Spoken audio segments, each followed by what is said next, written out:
Zong is a book of poetry that is constructed on a legal decision linked to the murders of Africans on board of a slave ship at the end of the 18th century. Within this lengthy poem, the captain of the Zong slave ship directed that over 150 Africans to be drowned so that the owners of the slave ship could collect insurance money. Through the advance of fugal and counterpointed repetition, Zong becomes an anti narrative expression of grief that stretches the boundaries of poetic form, haunting spaces and forgetting and mourning the forgotten.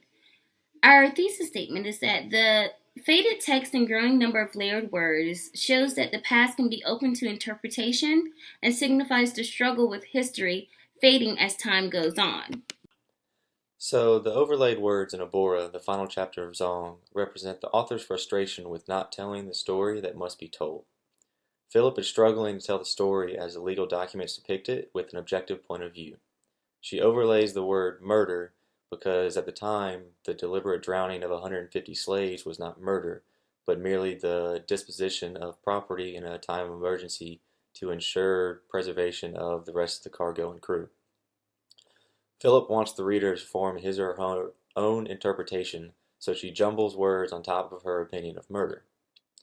She also writes no provisions and finding a way out, but again she overlays jumbled words. The legal documents may claim there was not enough provisions to sustain the crew and slaves, which would warrant the slaves being forced overboard, but then saying finding a way can be seen as Philip's opinion on how the crew could have rationed provisions to save lives. The overlaid words act as an attempt to allow one's own interpretation of the event while still voicing her own opinion. The faded words in the final chapter of the book signify the struggle in connecting with the past and display the author's disdain towards the legal text that tells the story of the Zong.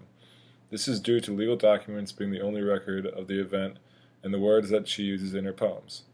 Ibora is the final chapter of the book, which explains why the text is faded. Over time, history fades and people forget about certain things.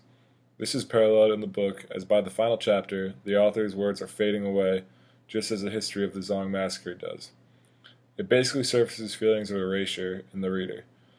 As stated previously, the legal documents are the only record of the event, and in turn this tragedy was brought on in a way at the hands of the law. In turn, the faded words in the poem from the legal documents can be seen as the author trying to physically gain some sort of retribution in defacing the words of the law.